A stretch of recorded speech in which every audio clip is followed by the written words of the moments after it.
어제죠. 지난 방송에서 이재명 대통령은 성남시장 시절부터 욕망을 정확하게 드러냈다. 네. 정치인은 자기 욕망을 정확하게 드러낼 필요가 있다. 네. 대통령 할 거예요? 합니다. 정치인은 특히 대권에 도전한 것과 관련돼서는 사람들이 말 안 해도 다 알거든요.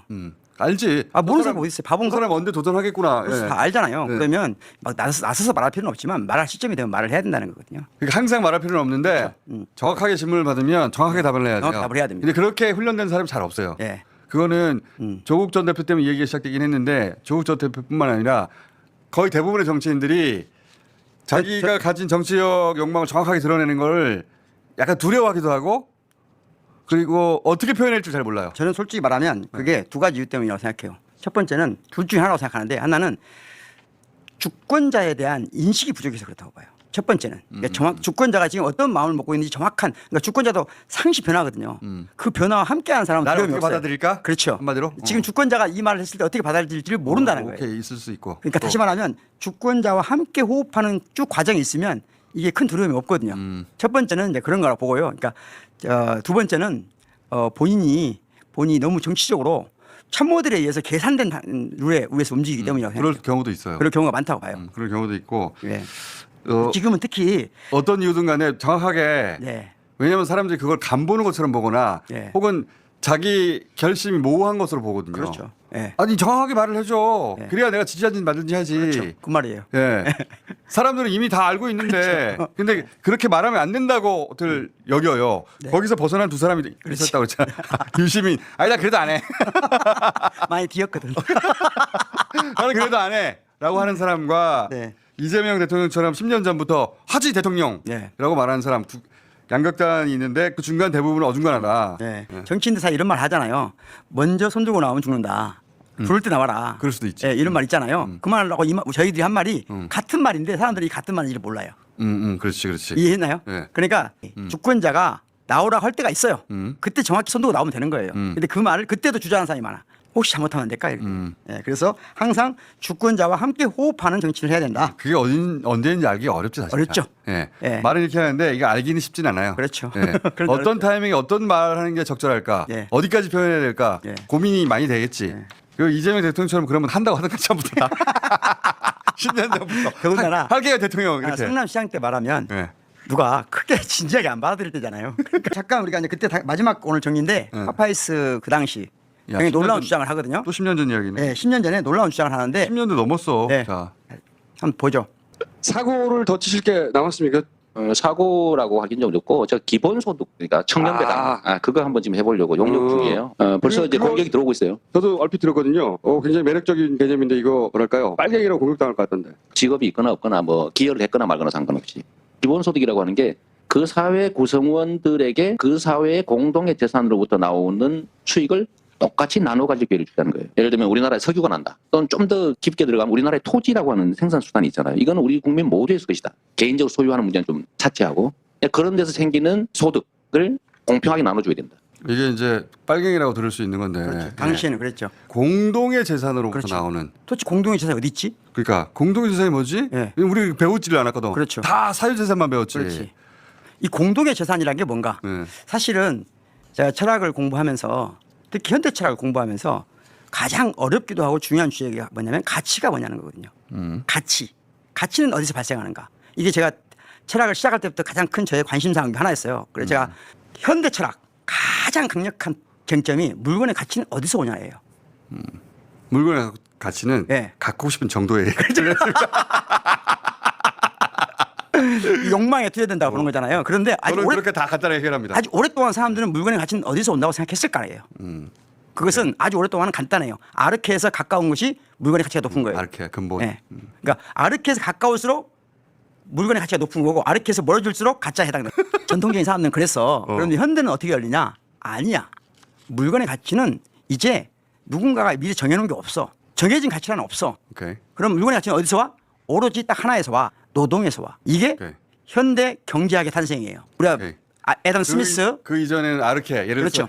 무엇이 신과 가깝냐. 그렇죠. 신이 이렇게 네. 있으라고 했는데 신이 애초에 있으라고 한 형태에 무엇이 더 가깝지 뭐 이런 거 따졌잖아요. 그러니까 오랫동안. 물건의 가치는 본질적으로 정해져 있는 거예요. 그 아르케의 가까움 정도에 따라서. 그래서 이제 신학이 그 영역을 그렇죠. 담당하다가 신학이 이제 네. 역할을 잃고 그 다음에 이제 어디 있지 가치가? 그렇죠. 그 노동에 그걸 있다. 애덤 스미스, 오케이. 애덤 스미스, 데이비드 리카르도, 그다음에 칼 막스가 함께 출발하는 지점이에요. 그러니까 이 물건의 가치는 이 물건에 투여된 노동의 양에서 결정된다는 거죠. 그걸 아주 중요하게 본 거예요. 그러니까 여기 예를 들면 핸드폰의 가치는 핸드폰을 만드는 데 필요한 모든 가치예요. 축적된 가치, 과거의 가치까지 모두 응축돼 있다고 보는 거예요. 오케이. 그래서 노동 시간으로 보는 건데 한쪽에서 그랬고 아니야. 그게 아니라 지금 어윤 씨 같은 입장이거든요. 그것은 그냥 효용. 쓰고자 하는 사람의 수임의 양에 따라 결정나는 거야. 마음. 욕망. 어? 마음. 그걸 다 합쳐서 효용이라고 그래요. 효용. 오케이. 그러니까 노동에 의해서 결정나는 게 아니라 그걸 쓰는 사람의 기본적으로 효용성이 결정. 그것이 무엇이든 관계없이 이 세 사람들이 이때 채용한 말이 있어요. 가치를 크게 물건의 가치를 이제 다시 사용 가치와 교환 가치로 나눠보자 그러면. 사용가치, 교환가치. 사용 가치와 교환 가치. 애덤 스미스, 데이비드 리카르도, 칼 막스가 좌우를 상징하는 사람 같지만 그 당시에 이 점이 현대 경제학은 정치 경제학이에요. 뿌리를 같이 했어. 뿌리가 가보면 정치 경제학이고 이 맥락에서 교환 가치는 뭐고 사용 가치는 뭐지 하는 거거든요. 코인은 교환가치만 있는 거죠. 그렇죠. 그런데 순수하게 교환 가치만 있는 것, 순수하게 사용 가치만 있는 게 있어요. 예를 들어 봤어요. 그러니까 순수하게 100% 교환 가치밖에 없는 걸 그 당시에 금이라고 생각하는 사람이 있었고 아니야. 금은 순수하게 교환 가치만 있는 게 아니라 사용 가치도 많잖아. 이 논쟁이 경제학의 가장 큰 논쟁 중 하나예요. 금 본위를 따질 때. 그럴 수도 있어요. 금을 먹지는 못하지만 네. 금으로 장신구 세공 같은 거 하잖아. 세공 같은 거 하니까. 장신구 만들어 가지고 네. 다른 만족을 시킬 수 있으니까. 이제 그래서 그 논쟁이 있어요. 아니야 그것조차도 그것이 교환 가치 때문에 생겨나는 것이다. 여기에 금을 장신구로 할 수 있는 것도. 아니야, 그거는 사용 가치도 있는 거야. 예, 그렇게 이제 주장하는 거예요 일부. 네. 저도 그렇게 생각합니다. 예, 그러니까 그건 논쟁거리니까 어느 한편 쓰려고 애써 하지 마요. 아니 내가 논쟁에 끼어들었다면 그렇게 말했을 것 같은데 어쨌든 사용 가치는 아주 높은데 예. 그 교환 가치는 없다. 그러니까 사용 가치가 0인데 교환 가치가 100인 게 진정한 의미에서 화폐거든요. 이것이 첫 번째 등장한 게 금. 아니야, 금보다는 더 확실하게 교환 가치만 있는 것. 이 화폐잖아요. 화폐. 근데 화폐조차도 교환 가치, 사용 가치가 일부 있다고 주장할 수 있잖아요. 뭐 수집할 수도 있고. 그렇죠. 수집할 수 있고 심지어 벽지도 바를 수 있고. 그렇지. 예를 들자면. 그런데 그것조차 없는 게 뭐예요? 코인이지. 코인이죠. 그러니까 코인은 그야말로 금융 자본주의의 마지막 끝판왕인 거예요. 사용 가치만 있는 거야. 예, 사용 가치가 아예 없는 거. 교환 가치만 있는 거야. 예, 이것은 금융 자본주의 즉 우리 모두를 물건으로부터 자유롭게 해주는 큰 힘이 생기는 거예요. 물건과 거리를 두고 거래를 한다는 건 놀라운 거죠. 자, 그런데 그럼 사용 가치가 100인데 교환 가치가 0인 게 뭐냐 이거죠. 있죠. 뭐가 있을까요? 자연. 그렇죠. 제일 쉽게 말하자면 그렇지. 제일 쉽게 말하자면 전통적으로 지수화풍이라고 하는 거예요. 지수화풍, 땅, 물, 그렇지. 바람, 불, 햇볕. 햇볕 이런 것들이 다 기본적으로는 교환 가치가 0인데 사용 가치는 100이었던 거예요. 그렇지. 그럼 이것은 무엇이냐? 아 이게 바로 공공재다. 그렇죠. 이게 공적 자산인 거예요. 오케이. 아 그 말 하려고. 그렇죠. 그렇구나. 그러니까 지금 우리가 말하는 공동의 재산이라고 하는 것은 공동의 재산이라는 것은 원래 어떤 교환 가치도 없고 사용 가치만 있었던 것. 이 사용 가치는 인류의 모두의 사용 가치라는 거예요. 기본적인 발상이. 그것도 근데 이제 사용 가치로 자꾸 전환하죠. 그렇죠. 그게 바로 이제 전환할 때 그 땅을 그래서 부동산으로. 그러니까 오케이. 이때 유럽에서 그러니까 12세기부터 가장 큰 철학적 논쟁이 뭐냐? 토지의 사적 소유를 어떻게 정당화할 것이냐. 토지의 사적 왜? 토지는 기본적으로 사적 소유가 아니라 하나님의 선물이거든.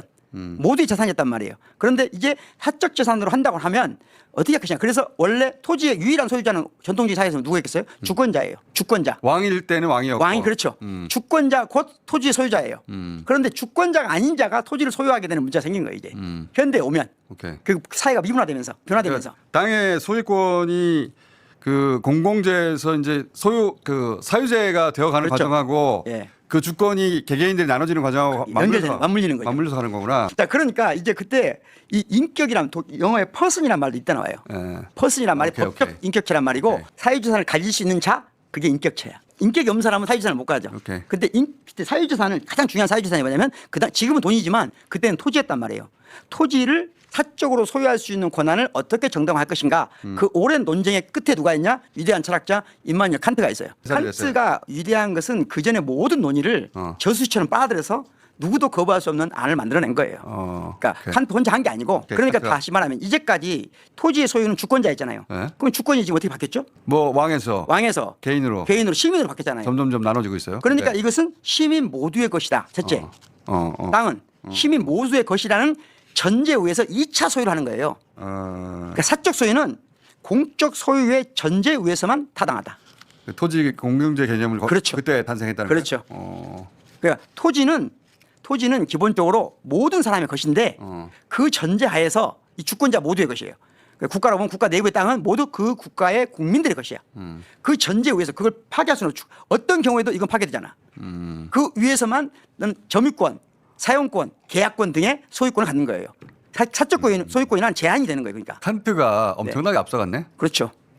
아니 이때 철학적으로 굉장히 중요한 논쟁이었다니까. 철학자들이 공연부를 한다고 생각하는 사람들이 많은데 철학은 현실적인 문제를 아주 밀도 있게 논의하는 거예요. 그래서 하나의 이상적인 네. 그 기준을 세웠어. 야, 그렇죠. 토지는 이렇게 해야 돼.